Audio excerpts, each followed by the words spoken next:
Assalamualaikum warahmatullahi wabarakatuh. Selamat pagi semuanya. Semoga semuanya selalu dalam keadaan sehat walafiat, tetap semangat belajar walau kita belajarnya daring ya. Kita doakan semoga virus ini lekas berakhir, jadi kita semua bisa sama-sama tatap muka dan belajar langsung di sekolah ya. Pertama-tama Bunda mau ucapkan selamat datang di kelas 6, akhirnya naik kelas 6. Semoga belajarnya makin giat dan kalian semua bisa lulus dengan nilai yang terbaik nantinya. Oke? Kita mulai pelajaran hari ini di kelas 6. Pelajaran apakah itu? Oke. Tema 1, selamatkan makhluk hidup. Subtema satunya, tumbuhan sahabatku. Ada 3 mata pelajaran yang akan kita pelajari pada hari ini. Yang pertama adalah bahasa Indonesia. Kita akan belajar tentang kalimat utama, ide pokok, dan kesimpulan paragraf. Yang kedua adalah IPA. Kita akan belajar bagian-bagian tumbuhan, macam-macam manfaat tumbuhan, perkembangbiakan pada tumbuhan, dan negara-negara di Asia Tenggara. Mata pelajaran apa ini? Iya, IPS. Dilanjut. Oke, seperti biasa, kalau ketemu bahasa Indonesia, yang pertama kali ketemu adalah wacana. Jadi dibaca dulu wacananya dengan baik. Judulnya adalah perkembangbiakan tanaman jagung. Paragraf pertama. Paragraf kedua. Paragraf ketiga. Paragraf keempat. Oke, ada berapa paragraf? 4.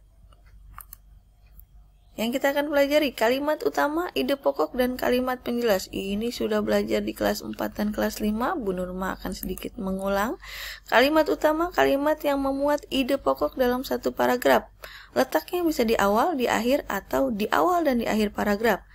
Letak kalimat utama menentukan jenis paragraf dalam bacaan. Paragraf yang kalimat utamanya terletak di awal paragraf disebut paragraf deduktif. Ingat ya, kalau di awal namanya adalah deduktif. Kalau di akhir namanya adalah induktif. Sedangkan yang terletak di awal dan di akhir disebut paragraf campuran atau deduktif induktif. Dari kalimat utama nanti akan berhubungan dengan ide pokok, ide atau gagasan yang menjadi dasar pengembangan suatu paragraf. Ide pokok disebut juga gagasan pokok atau gagasan utama. Jadi kalau nanti di soal pertanyaannya keluarnya ide pokok, ataukah gagasan pokok, ataukah gagasan utama, jangan bingung, sama aja.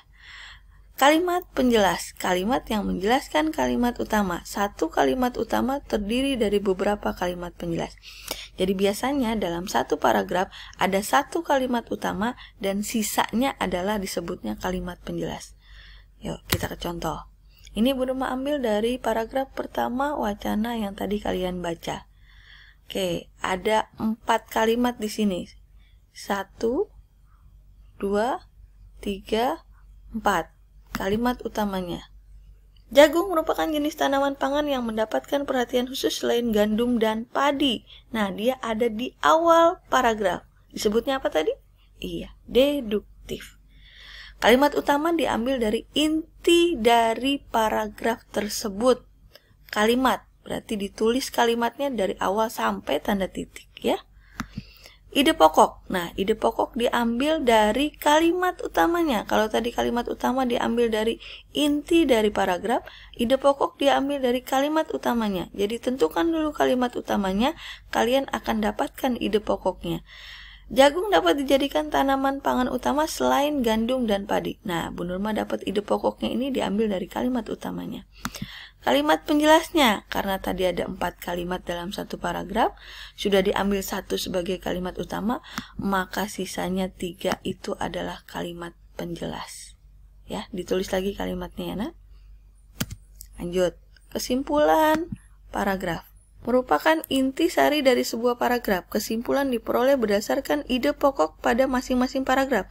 Jadi kalau kalian mau buat kesimpulan, maka tentukan dulu ide pokok dari setiap paragraf. Kalau paragrafnya ada 4, tentukan ide pokok keempat paragraf tersebut.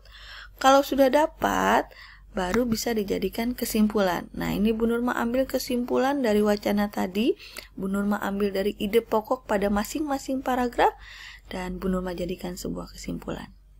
Ya. Oke. IPA nih, karena tadi membahas tentang jagung, kita belajar dulu sedikit tentang bagian-bagian tumbuh jagung. Ini yang ke atas ini, yang puncaknya. Nah, banyak untayan-untayan ini adalah malai disebutnya, bukan malas, malai. Yang kedua adalah pelepah daun, yang berdiri tegak di sini, ini adalah pelepah daun. Batang jagung itu berruas-ruas, maka ditutupi oleh pelepah daun. Lanjut adalah tangkai daun. Lanjut, ini adalah benang sari. Di dalam untayan ini adalah benang sari. Lalu namanya ada kelobot. Kelobot itu daun pembungkus tongkolnya jagung, itu namanya adalah kelobot.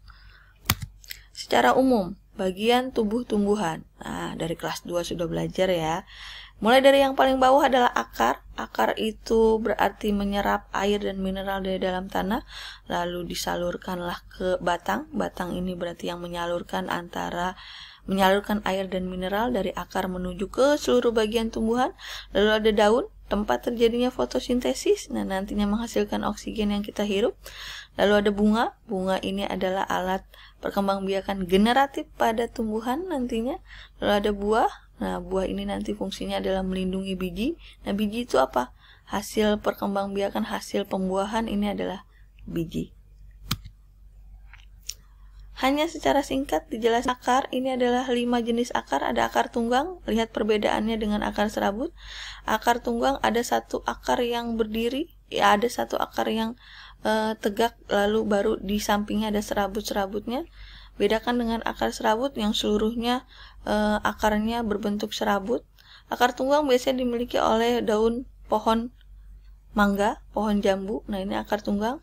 Akar serabut biasanya dimiliki oleh jagung, padi. Akar gantung, ada akar dari atas menggantung sampai bawah. Nah, ini pohon apa? Iya, pohon beringin. Ada akar nafas. Akar nafas biasanya dimiliki oleh pohon bakau. Lalu ada akar perekat. Nah, ini daun apa? Oke, daun sirih. Pinter. Masuk ke daun. Bagian-bagian daun ada helai daun, tulang daun. Nah, adanya di dalam helai ini. Pelepah daun, lalu ada tangkai daun yang menghubungkan daun dengan ranting atau batang. Jenis-jenis daun, ada yang menyirip, daun jambu, daun mangga, menyirip. Ada yang melengkung, daun sirih. Ada yang menjari, daun singkong. Dan ada yang bentuknya sejajar, padi, jagung, itu jenis daun sejajar. Lanjut. Manfaat tumbuhan, sumber bahan makanan sudah pasti. Yang kita makan lebih banyak berasal dari tumbuhan. Padi, jagung, gandum, roti, buah-buahan pun masuk ke dalam sumber bahan makanan. Sumber bahan sandang, ini adalah tanaman kapas yang nantinya akan dipintal jadi benang, kain, lalu baju yang kita gunakan sehari-hari. Bahan papan, bahan tempat tinggal atau bahan perabotan rumah tangga, ini kita gunakan sebagai bahan tempat tinggal. Lalu penyedia oksigen, sudah pasti. Tumbuhan menghasilkan oksigen ketika terjadi proses fotosintesis. Nah, itu kita gunakan sebagai gas untuk bernafas. Melindungi dari sinar matahari, itu adalah manfaat tumbuhan. Perkembangbiakan pada tumbuhan terbagi menjadi 2, perkembangbiakan generatif dan vegetatif. Oke, mundur dulu. Perkembangbiakan generatif melibatkan sel kelamin jantan dan sel kelamin betina. Jadi ada 2 sel kelamin ketika terjadi proses perkembangbiakan generatif. Biasanya perkembangbiakan generatif dialami oleh tumbuhan yang memiliki biji dan bunga karena terjadi proses penyerbukan. Apa itu penyerbukan? Jatuhnya serbuk sari ke kepala putik yang kemudian akan terjadi proses pembuahan. Vegetatif hanya melibatkan satu induk saja dan tidak melalui penyerbukan. Misalnya, hanya sel kelamin jantannya saja atau sel kelamin betinanya saja. Terbagi menjadi 2 cara, vegetatif alami tanpa campur tangan manusia dan vegetatif buatan dengan campur tangan manusia. Ini adalah skemanya. Nah, perkembangbiakan bunga, jadi proses penyerbukan dan pembuahan. Vegetatif alami yang tanpa bantuan manusia, membelah diri, spora, tunas, umbi, ada umbi akar, umbi batang, umbi lapis, ada akar tinggal atau rizoma atau rimpang, dan ada geragih atau nama lainnya adalah stolon. Vegetatif buatan, ada stek, campur tangan manusia ya nak, ada stek, mencangkok, merunduk, kultur jaringan, okulasi, dan menyambung. Oke, perkembangbiakan generatif pada tumbuhan. Nah, ini contohnya adalah bunga sempurna atau nama lainnya hermafrodit. Apa itu bunga sempurna? Dia memiliki semua bagian-bagian tubuh tumbuhan, semua bagian-bagian pada bunga. Yang pertama, benang sari. Benang sari ada kepala sari, ada tangkai sari. Ini kepalanya, ini tangkainya. Ini adalah alat kelamin jantan pada tumbuhan. Benang sari, ini putik, kepala putik, dan tangkai putik ya. Ini adalah sel kelamin betina pada tumbuhan atau pada bunga. Nomor 7, bakal biji. Jadi benang sari nanti mengalami proses penyerbukan, jatuhlah ke kepala putik, lalu nanti akan mengalami proses pembuahan dan menghasilkan biji. Mahkota bunga. Mahkota bunga biasanya perhiasannya si bunga. Kalau warnanya menarik, maka serangga akan datang, dia akan membantu proses penyerbukan. 9. Kelopak bunga. Kelopak bunga ini melindungi mahkota bunga ketika mahkota bunga masih kuncup. Dan ketika mahkotanya mekar, kelopak bunganya pun akan terbuka. Terakhir, tangkai bunga. Oke. Tadi Bu Nur membahas penyerbukan, peristiwa jatuhnya serbuk sari ke kepala putik. Ada 4 jenis, ada penyerbukan sendiri atau otogami. Serbuk sari jatuh ke kepala putik pada bunga yang sama. Lihat, masih dalam satu bunga, punya benang sari, punya putik, jatuh di tempat yang sama. Penyerbukan tetangga atau geotogami. Serbuk sari jatuh di kepala putik pada bunga yang masih satu tumbuhan. Lihat, tetangga, dia masih satu tumbuhan tapi beda rantingnya. Nah, tapi masih dalam satu pot, satu tumbuhan.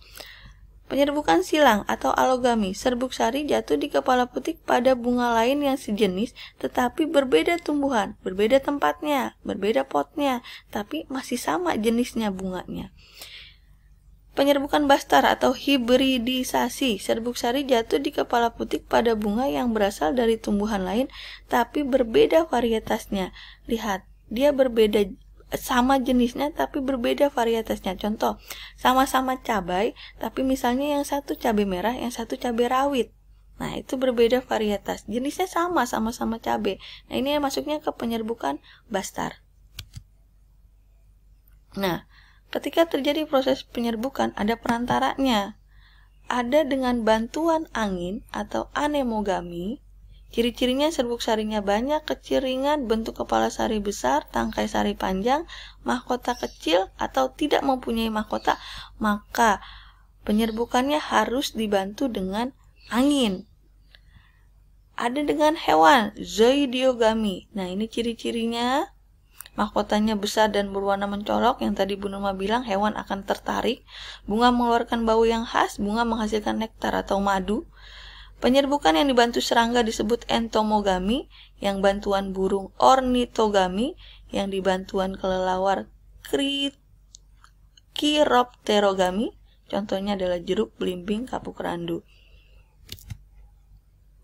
Ada lagi perantara penyerbukannya dengan bantuan air. Air hujan dan aliran sungai dapat membantu pertemuan antara serbuk sari dan kepala putik. Contoh tumbuhannya tumbuhan Thalassia dan Hydrilla. Kalau kamu nggak tahu jenis tumbuhannya apa, bisa cari di Google ya. Penyerbukan selanjutnya dibantu oleh manusia atau antropogami, disebut juga penyerbukan buatan atau sengaja. Dilakukan manusia karena serbuk sari sulit mencapai kepala putik sendiri, jadi perlu bantuan manusia. Contohnya yang dilakukan petani terhadap tumbuhan vanili. Oke, masuk kita ke IPS Peta Asia Tenggara. Untuk selanjutnya, Peta Asia Tenggara dan tentang negara-negara Asia Tenggara akan Bu Nurma jelaskan di slide selanjutnya. Jadi untuk slide yang sekarang Bu Nurma tutup dulu. Jika ada pertanyaan, nanti kita akan tanya jawab di Google Meet atau di Zoom ya. Oke, Bu Nurma tutup untuk yang sekarang. Semoga catatannya lengkap. Jadi kalian gak bingung ketika nanti ulangan. Oke, Bu Nurma akhiri ya. Terima kasih. Assalamualaikum warahmatullahi wabarakatuh.